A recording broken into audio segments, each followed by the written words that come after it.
no school that has been sheltering people or has been under the UN's control have there been weapons found in while under the UN's control. So again, there is no excuse to say that there are weapons in these schools when they are being used as shelters or under the UN's control. Every day we hear from the opposing sides on the battle between Israel and Hamas. Every day it is often the same discourse of opinions, much of which has not changed for decades, only now is seen as bloodier due to the global media coverage. But the need is always there to get an objective side and learn what is coming from the citizens themselves. For that, we turn to our man in a suitcase, columnist and author Todd Wood, who today comes to us from Tel Aviv. Todd, thanks so much for joining us. I hope you're safe. You bet, Ed. It's been a sporty day, but Tel Aviv is safe, yes. Tell us a little bit about when you mean a sporty day here, I would imagine. And again, I understand that earlier when there was some communication between us and you that there were missiles and there were explosions rather close, correct? Well, I spent the morning down in Sderot, Sderot, which is next to Gaza, about a mile outside the border. And I was being escorted to a nice Jewish yeshiva there when the klaxons went off. I didn't have time to get anywhere, so I just laid flat on the ground and had a Qassam rocket explode about 50 yards away. The Iron Dome shot about 15 shots, but one of them got through. It was not a good experience, to say the least. It landed in the middle of multiple housing units in a grandmother's backyard with her grandchildren playing around. Miraculously, no one was killed, but it was not a good morning. These people go through this every day, and it's amazing to see what they live through. What are the people on the ground, the ones that you're talking to, the families, saying about the fact that this seemingly has no end, and even the Israeli government itself has said that this is basically an open-ended operation?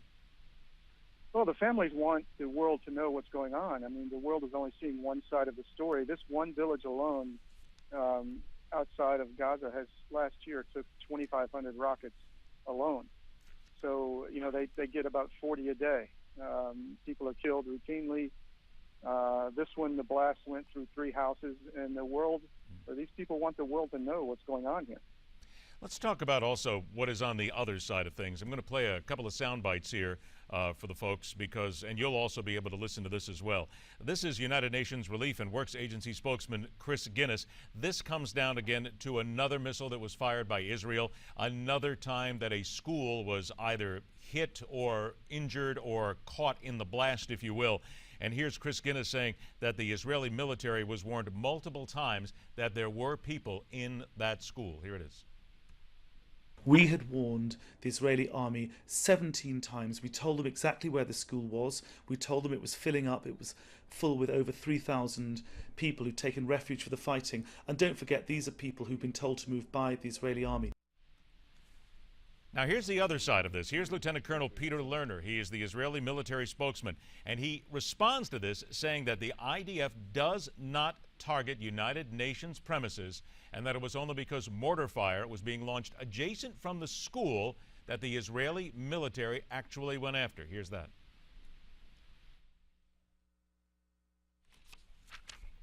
Okay, I'm told we don't have that one. But let's then get down to the fact that what we have here are conflicting stories constantly going back and forth that the Israelis are actually targeting these schools.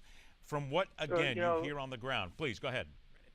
I think that's just ridiculous. I mean, it's a well-known fact that Hamas puts children in places, in families, where they think they will be hit by Israelis. It's a well-known fact that the Israelis give warnings to places they are going to attack, and that Hamas keeps the people in there, hoping for scenes of bodies. There's artillery going off here all throughout the day, and I'm told that these are very targeted operations. But when you have rockets coming into Israel, people coming through tunnels, 4 Israeli soldiers were killed recently. What choice do they have? I mean, except to destroy the infrastructure of the people that want to kill them. And to me, it's a very clutch, clear and shut case. What are the people in Israel, though, saying when the world sees, and obviously they in Israel are seeing it as well. You mentioned the coverage a little while ago. We see constantly, every day, video of hospitals being struck, of children being injured, of blood on the streets. But what is the Israeli person, the Israeli people saying about the deaths of Palestinian civilians? I talked to a woman last night, and I asked her that, and she said, "Look, death is, bad on both sides. We want peace. If Hamas wanted peace, there would be peace tomorrow. If they said we will recognize Israel and we will stop rocketing you and stop trying to kill you, there would be peace tomorrow." But they're also sad about Israeli soldiers being killed. This has been more deaths on the Israeli side than they're used to. But they are resolute, and they want to live in freedom without being worried about being shot, killed, rocketed, mortared, whatever. And I'm sure there was fire coming from that school or nearby it, as you say. What then about, though, the global perception here? Because we've talked to a lot of people here this week who are on both sides. And the global perception, because of the video that we see, because of the news coverage, is that Israel is the aggressor, that Israel is taking this farther than it needs to be, and that Israel is simply not taking enough caution in order to make sure that they are not killing civilians, certainly going after the enemy, but making sure they're not killing women and children. That is the perception that the globe has about what's going on in Israel. Well, I don't think that's possible for them. I don't think it's possible to not kill civilians and destroy the enemy in this battle. And Hamas is using that very effectively. So, I'll put some video out here shortly and show the other side of the story. I've got some really amazing video of what happened to me today. So it shows who the aggressor really is. Again, if Hamas wanted peace, there would be peace. The children would stop dying tomorrow. But I don't think Israel has any choice. That's just my opinion. Benjamin Netanyahu, the Prime Minister of Israel, has pointed to a commitment to demilitarize Gaza. Is that really possible? I don't think it's possible. It's too dense an area. I mean, they're going to have to just continue to probably do this over time until a solution is found. They'll continually go back and just always try to reduce the rockets. They can only abate the situation. They can't solve it at this point. The world at this point is looking for something where they're trying to grasp on any straw they can right now to find a way to stop this. We have two peoples here. We have Palestinians and we have Israelis. Have you seen any signs of any cooperation between the two at the street level, at the citizen level? Because if, again, you talk about what the world sees and understands that and again, I'm just kind of glossing over here a little bit. This isn't what everybody does, but they believe that most Palestinians want every Israeli, every Jew dead, and that every Israeli wants every Palestinian dead. When you're on the ground talking to people, do you see the two sides getting together at all in any way to try and at least grassroots this? Of course, but not in Gaza. In Israel, it's a free country. There are mosques here. The only place Arabs are free in the Middle East is in Israel. You see them walking around in freedom, having picnics in the park, talking with Israelis. I mean, it's a free country. There's no violence inside this country. It's just coming from outside.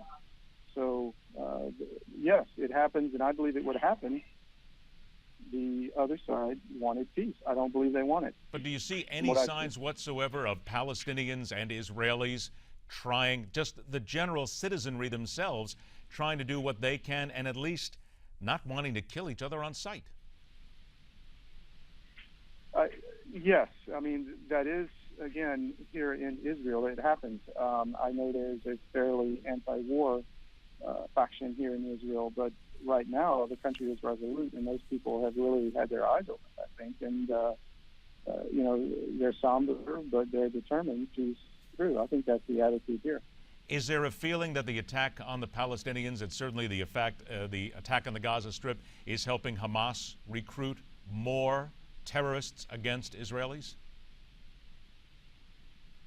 I haven't really discussed that with anyone. I don't have numbers there. I'm sure it will resort to that at some point to some level, but Israel may be getting the bad PR side here, but I don't think this is helping Hamas overall in their efforts. As a visitor right now to the Middle East, how safe are you at this very moment? How safe do you feel?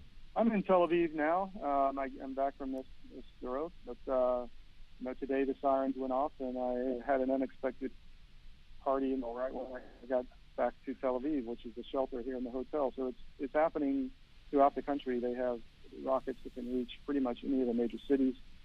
Not so many as the closer cities down near Gaza, but every city here is under threat. The Iron Dome is across the country in populated areas. All right, Todd, we appreciate you checking in with us as you do from time to time, but please be safe. We'll look forward to talking to you again next time, my friend. Thanks, Ed. Take care. All right, it is difficult to be in the Middle East right now, just about anywhere.